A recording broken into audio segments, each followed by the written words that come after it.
Still running out of time on your SAT? Well, you need to change your strategy.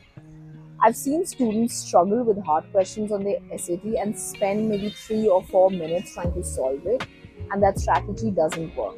So, let me tell you what works for students who score high. Here is the strategy that they use to maximize their score. They don't solve all the questions in order. They look for the easy and the medium questions first. They solve those questions quickly and then they jump to the hard questions. Now, you must understand that the SAT gives even score to all the questions. They don't give more marks for cracking a hard question. So what this means is that if you're doing questions in order, you get stuck on a particular question and you spend 3 to 4 minutes trying to solve it and you've still not gotten the answer.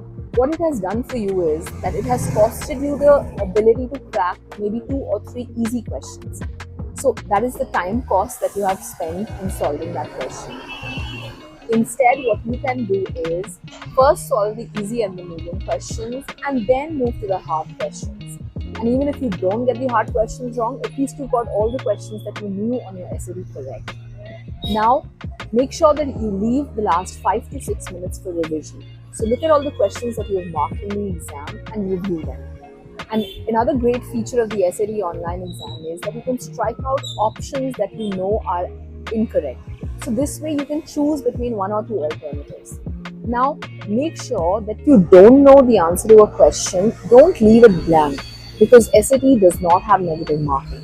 So make sure by randomization, you choose at least one of the options. The possibility of getting it right may be 30%, maybe 60%, I don't know, depending on the number of options that you've left out. So, to summarize, don't solve questions in order. Do the easy and medium questions first and come to the hard questions later.